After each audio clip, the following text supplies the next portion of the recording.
Flipchart 7 ya, tentang cara-cara orang tua untuk mencegah eksploitasi, dan juga di buku pintar halaman 48. Sekarang saya mau tanya, siapa kira-kira di antara ibu-ibu yang anaknya masih belum punya akta kelahiran? Saya, Bu. Sudah, Bu. Oh, kalau Bu Ulfa sudah. Kalau Bapak Santoso kenapa kira-kira kalau tidak punya, Pak? Tidak punya biaya. Terus apa lagi? Tidak punya biaya? Tidak tahu caranya. Oh, tidak tahu caranya buat akte kelahiran. Untuk buat akte kelahiran itu, Pak, sampean bisa langsung ke desa. Di desa itu sudah ada petugas yang namanya Redes. Nanti juga dia minta bantuan di sana. Minta bantuan Redesnya ya. Ya. Besok Bapak langsung ke balai desa, di sana nanti minta bantuan Redesnya. Untuk biaya akte kelahiran itu gratis, Pak, tidak ada biayanya. Jadi Bapak cuman pergi ke balai desa. Terus apakah mencatat akte kelahiran itu penting kira-kira, Bapak Ibu? Penting. Kenapa? Kok bisa penting mencatat akte kelahiran? Apa manfaatnya akte kelahiran? Kenapa bisa penting? Untuk jenjang kependidikan. Untuk masuk pendidikan. Terus apa lagi kira-kira? Untuk melamar pekerjaan. Untuk melamar pekerjaan, ya. Memiliki akte kelahiran itu penting supaya diakui oleh pemerintah. Apalagi sekarang untuk masuk usia TK saja, sekolah TK kita harus memerlukan akte kelahiran. Kalau tidak punya akte kelahiran, biasanya sekolah tidak akan menerima.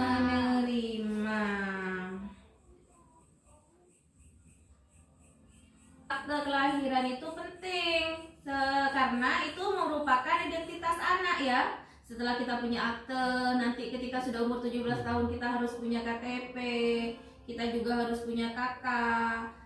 Karena KTP, KK itu berguna, bisa untuk nanti ketika sudah mau menikah atau keluar negeri bikin paspor, atau mau melanjutkan ke jenjang pendidikan yang lebih tinggi. Selain itu, akte kelahiran dan identitas yang lainnya itu cara mencegah eksploitasi anak, seperti yang tadi yang dijelaskan tadi, cara mencegah eksploitasi anak. Sekarang saya akan menjelaskan tentang manfaat akte kelahiran.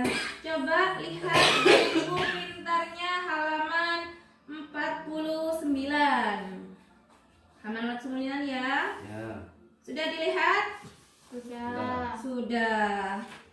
Coba dibacakan, Ibu Ulfa, manfaatnya. Manfaat pencatatan kelahiran bagi anak.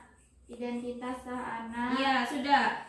Identitas sah anak seperti pada flipchart nomor 8 ya. Itu adalah manfaat yang pertama, anak mempunyai identitas. Karena di akte kelahiran tertulis nama, tanggal lahir, nama orang tua, bapak ibu, ya. Terus nomor 2, coba lanjutkan. Memastikan asal usul anak. Iya, yang tadi saya bilang, memastikan asal usul anak. Seperti yang tadi saya bilang ya. Jelas asal usulnya, orang tuanya siapa, bapak dan ibunya itu siapa, jelas.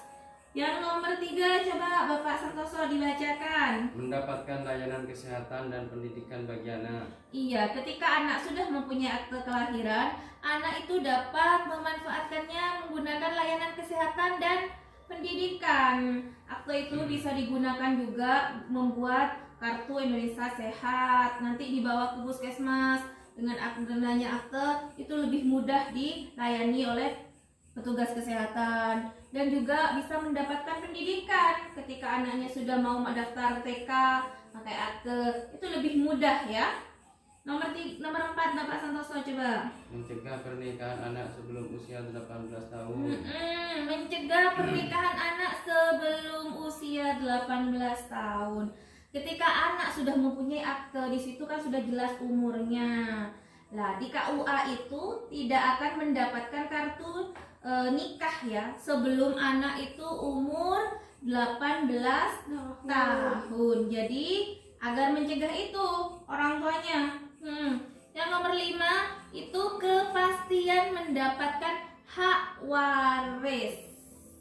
Ketika orang tuanya meninggal, itu kan hak waris. Nanti anak itu akan mendapatkan hak warisan.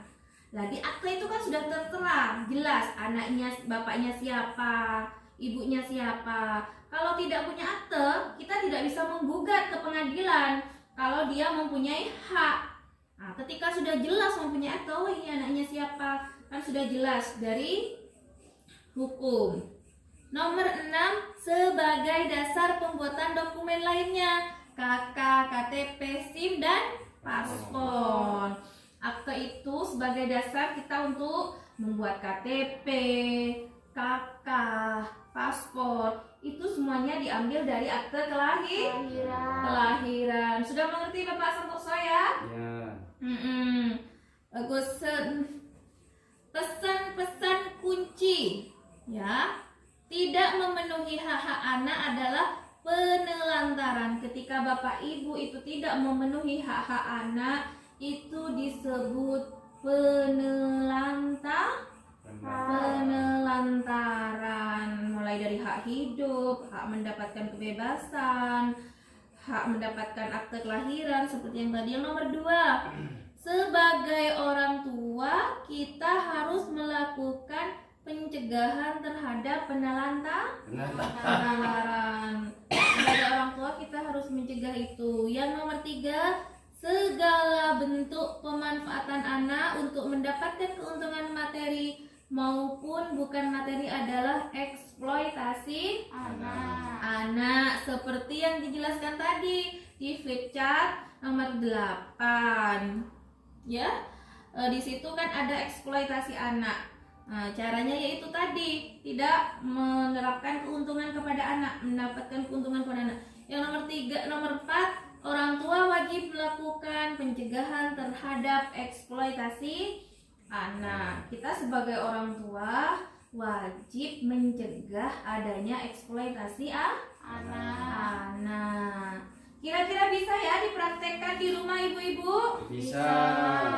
Ya, bagus kalau begitu. Bagaimana ibu-ibu? Apa ada yang perlu ditanyakan dari materi yang saya jelaskan tadi?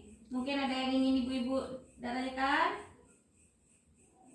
Oh ya Bu, saya tidak paham. Gimana kalau saya punya kakak tapi hilang? Oh, berarti Pak Santoso nanyanya bagaimana ketika saya punya kakak tapi hilang? Ya, Bapak Santoso itu tinggal minta bantuan ke aparat desa ya. Nanti Bapak Santoso itu datang ke aparat desa. Yang pertama, Bapak Santoso itu melaporkan kalau kakaknya hilang. Nanti dari sana Bapak Santoso akan dibantu oleh Redes dari Balai Desa. Dan setelah itu juga ngurus di surat kehilangan di kantor polisi. Sudah mengerti Bapak? Paham. Ya, kalau sudah tidak ditanyakan, terima kasih ya.